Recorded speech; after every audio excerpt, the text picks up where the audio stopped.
என்று சொல்லிக்கிறேங்க. இன்றைக்கி நான் முருகனுடைய மூல மந்திரம் என்னென்னு நான் சொல்கிறேன். அது என்ன மந்திரம்னா, கந்தகுரு கவசத்தில் இந்த மந்திரம் வருதுங்க. ஒரு சிலர் உன்னிப்பாக கேட்டிருப்பீங்க, ஒரு சிலருக்கு தெரியாத கூட இருந்திருக்கலாம். அதனால் நான் என்ன மந்திரம்னு சொல்கிறேன். ஓம் ஷௌம் சரவண பவ ஸ்ரீம் ஹ்ரீம் க்ளீம் க்ளௌம் ஷௌம் நம. இது தாங்க முருகனுடைய மூல மந்திரம். இது கந்தகுரு கவசத்தில் வருதுங்க இந்த மந்திரம்.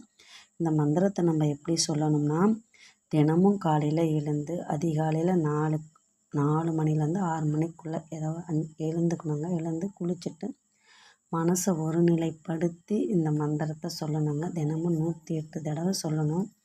கண்டிப்பாக நீங்கள் மனசில் என்ன வேண்டி இந்த மந்திரத்தை சொல்கிறீங்களோ கண்டிப்பாக முருகன் உங்களுக்கு அருள் கொடுப்பாருங்க. கண்டிப்பாக நடக்கும். எனக்கு நடந்திருக்கு. அதனால் உங்களுக்கு நான் இந்த மந்திரத்தை சொல்கிறேன். பலனடையவே தான் சொல்கிறேன். நீங்களும் இந்த